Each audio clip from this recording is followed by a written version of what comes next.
Finding ways to change the US administration's policies on controversial issues like immigration has been a key part of protest at the moment. Scott Galloway says the best way, in many ways, to protest against things like immigration policies is through an economic boycott. Resist and unsubscribe is his campaign to people to drop services from companies like Amazon, Apple and Google. Apparently, these companies are driving US markets. Donald Trump follows the markets, and if you put pressure on them and they put pressure on him, so you have a, if you will, a virtuous circle. Scott Galloway is back with me. Do you think people would have the stomach for that? It's one thing not to go to a supermarket and not to buy something. To unsubscribe with something that is now integrated into your daily life is quite tricky.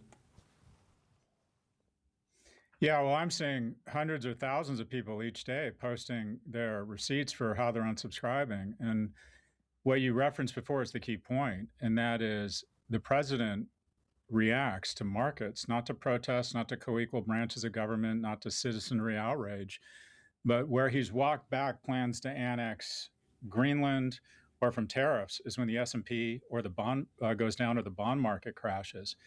And so I think we've discovered a weapon, or we have a weapon that's been hiding in plain sight, and that is the U.S. economy is 70% consumer driven, and 40% of the S&P is driven by 10 firms, all of which have subscription services.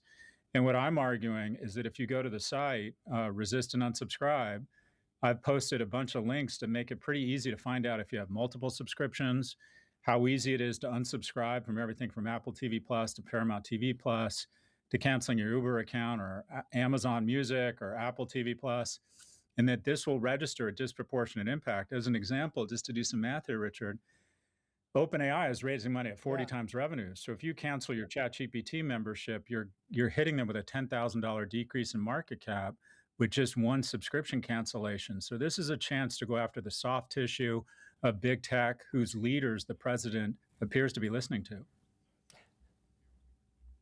How many do you think have to do this before the market? Because the market is vast and it would take some time before you reach critical mass of numbers that would be noticeable, outside of, say, results time. It'd have to be a lot, Richard. And I come into this with humility, doing this personally because I think action absorbs anxiety and I wanted to do something. There's a study that was done at Kellogg on what actually moves the needle in terms of economic protests, and it's generally not the economic harm, it's media's coverage of it. Or put another way, Richard Quest is more important than Scott Galloway, because if you look at what happened with Disney Plus, they checked back and reversed their decision around Jimmy Kimmel when the media started covering it, and it was the threat of economic impact, not the actual unsubscribes and morale, and basically a damage to the brand. So what has been very exciting is the amount of media pickup this movement has received. But I'm quite sanguine. This would take tens of thousands, if not hundreds of thousands of unsubscribes.